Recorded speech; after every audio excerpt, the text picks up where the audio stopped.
सुदशा व्रत रे कौन सबू निषेध बा कौन सबू करवा मना आपण माने जानती तो जदि सुदशा व्रत माँ मैंने आपण मैंने पालन करुछंती ए सबू नियम गुड़िक आपण मैंने जानिछंती तो आसंतु जानिबा भिडियोटी को संपूर्ण भाव में देखिए।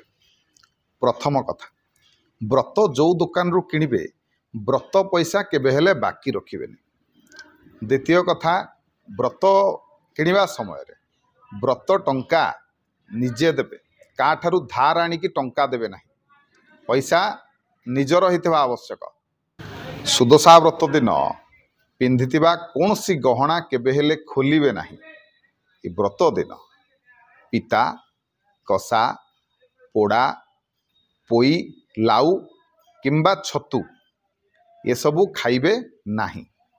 कला शाढ़ी किंबा कला रंगर बोर्डर थिबो एभली शाढ़ी सुदशा व्रत दिन जमा भी पिंधिबे नाही। सेपरी जो माने बाप घरे थाइकी सुदशा व्रत पालन करुछंती जानि रखंतु बाप घरर भोग आपण माने खांतु नाही। निजे पूजा करिथिबा भोग को आपण माने खाई परिबे किछि असुविधा नाही। सेपरी छुतिकिया मूर्तिकिया समय रे व्रत करिबा पूजा करिबा निषेध। मासिक धर्म समय रे आपण माने व्रत पूजा निजे करि परिबे नाही। तबे जदि आपण माने सुदशा व्रत पालन करुछंती ई कम से कम ताहले ए सबु कथार ध्यान निहाती भाव में रखिए। ये सब कथा गुड़िक निहाती भाव में मानिबे। वीडियो भल लगे वीडियो को लाइक करेंगे शेयर करेंगे चैनल को सब्सक्राइब करने को अनुरोध रही। जय जगन्नाथ जय शिव शंभु।